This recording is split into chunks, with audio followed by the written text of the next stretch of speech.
welcome to my channel. Today we are going to discuss, did Nicki Minaj culturally appropriate Japanese fashion? Mrs. Onika Tanya Mirage has many alter egos that she has created throughout her illustrious music career, but today we are going to discuss one of her more controversial alter egos, Harajuku Barbie. Per a video from Nicki herself. Everybody wants to know what a Harajuku Barbie is.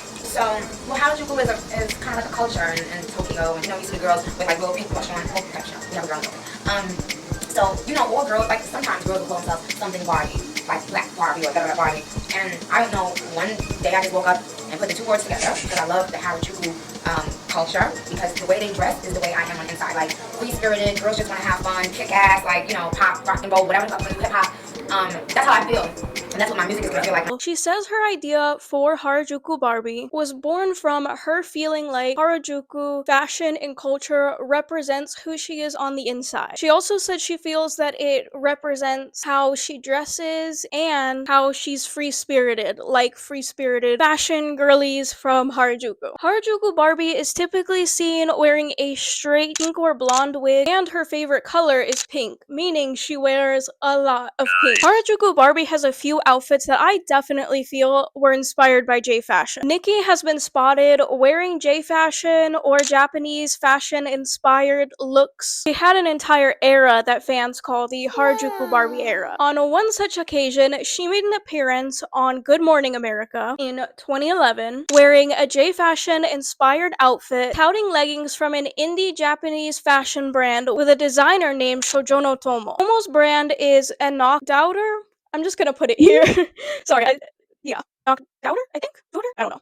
I'm sorry, I should have looked it up. And if you know anything about me, this next part is very exciting. At the time, one of the few stores that carried Tomo's designs was Spank. Nicki actually wore a few coords that the Fairy K community has discussed may count as Spank style. She's even been seen wearing a shirt from Spank that was like designed by Tabuchi. There's also pictures of her at 6% Doki Doki wearing an entire 6% outfit with Sebastian Masuda. Aside from that, she has many other outfits that clearly drew inspiration from J-fashion, from Visual K to Gyaru to Decora, and she has worn many indie Japanese designers. Let's get into the nitty-gritty of the controversy now. The first wave of backlash regarding Harajuku Barbie came after Nicki gave her explanation as to what inspired her to come up with the name. At the time, circa 2009, the average American had no idea what J-fashion was. Therefore, the Western J-fashion community at the time tended to be very gatekeepy and overprotective of J-fashion and Japanese culture. And they were not impressed by her explanation. I will admit her explanation on why she chose the name is a little bit vague, and her style at the time did not yet seem to be inspired by J-fashion. So I have a feeling this was more a concept that was in her head that she explained and put a video out on because her fans were asking her to explain it. The video of her explaining it predates her era of wearing outlandish Harajuku inspired outfits. But the level of dislike and disdain she received from the J-fashion community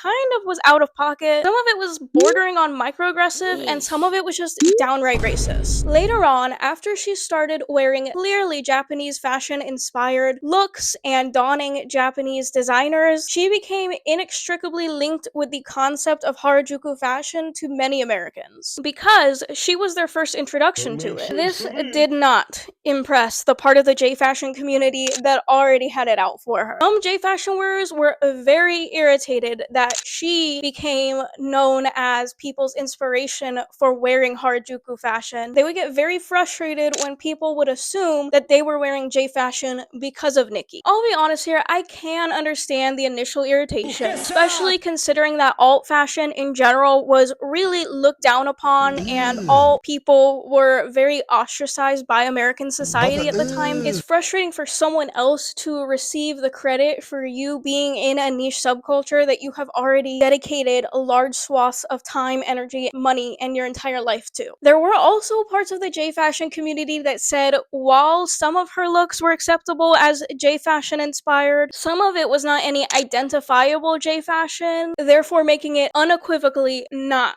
Harajuku fashion. I think it's important to note here that from what I could find, she never claimed any one specific J fashion. She always just said Harajuku fashion, and that she loved Harajuku fashion and culture, and she wore many indie and smaller Japanese designers. We need to remember, Harajuku fashion isn't just the recognizable J fashion subcultures that came out of Harajuku. Fruits magazine took snaps of many people wearing alternative fashion that would not fit into any specific J fashion today. Due to these reasons, she once again experienced microaggressions and straight up racism at the hands of that specific part of the Western J fashion community. I ultimately feel that Americans being introduced to Japanese fashion and kawaii movement through Nicki was actually a good thing. I believe that artists like her have normalized alt fashion to a significantly larger degree than it used to be. People forget, like, you used to not be able to have piercings, any visible tattoos, nothing at any job. You were literally seen as a drug addict. You were literally seen as like an SW. People that deviated from the norm were completely rejected. Obviously, you'll still see older people being like, every once in a while out in public. You'll get weird comments from like teenage boys. The way it used to be, I remember when I was a teenager getting into scene, my mom genuinely believed, like 100% believed, that scene, emo, and goth were a cult meant to lure in teenagers to cut their wrists and kill themselves, okay? So I truly believe that artists like her have helped normalize being alternative and wearing alternative fashion to a significantly larger degree than it used to be. Also, a representation, like, there was very like no Latino representation for alt fashion when I was growing up, so I feel like having black representation for wearing alt fashion is a good thing. I also don't feel like Nicki is to blame for other people assuming that she inspired the seasoned J fashion wearers. Nope. It can be annoying, yes, but ultimately it is deeply unfair to gatekeep J fashion from someone just because of their social status. It's also important to note that many of the Japanese designers that she sported, Sojourner Tomo included, credit large amounts of their success because Nicki Minaj wore them on worldwide platforms. If you think Nicki might have found refuge in the West outside of the J fashion community at the time, you'd be wrong. She also experienced humiliation and being torn apart by the media. Again, much of this was steeped in anti-black racism. The YouTuber Ginza Bear compares articles from around the same time period written about artists like Katy Perry, Lady Gaga, and Gwen Stefani, which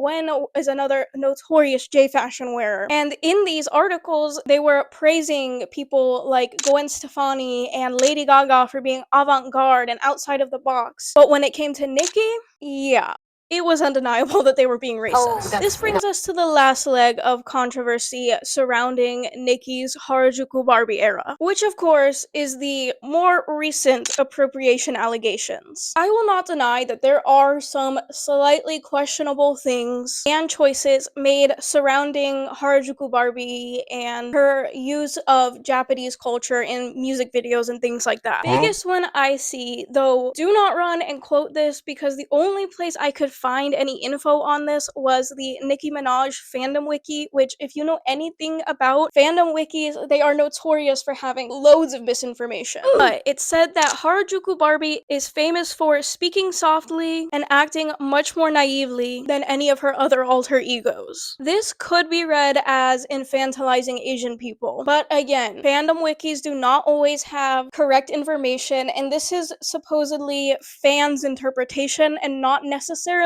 something Nicki has actually said. The other notable questionable choice was that she appeared as a ninja, samurai, and geisha all in one video. There has also been some potential controversy surrounding her appropriating Chinese culture with her single Chun-Li, but we're not going to get into that today because we're focusing on Japanese culture and fashion. All of that being said, Nicki actually had quite the fan base in Japan. Many Japanese people love her and love that she was inspired by J fashion. She She went to Japan several times and was greeted warmly each time. I will say there is nuance surrounding whether it's possible to culturally appropriate in the West when it comes to Japanese culture that Japanese people in Japan do not view as appropriation. And that is because Japanese people are a minority in the West. So there may be discrepancies between what a Japanese person in Japan sees as cultural appropriation and a Japanese person in America sees as cultural appropriation. Now that there is a new generation in the J-fashion community, Nicki's Harajuku Barbie era is actually looked back on fondly. Much of my generation that is now into J-fashion looks back fondly on this era, not only for her wearing J-fashion inspired looks and normalizing the idea of J-fashion in the West, but also for wearing and supporting small indie Japanese designers. Make sure you subscribe because we will be discussing other celebrities that have been accused of appropriating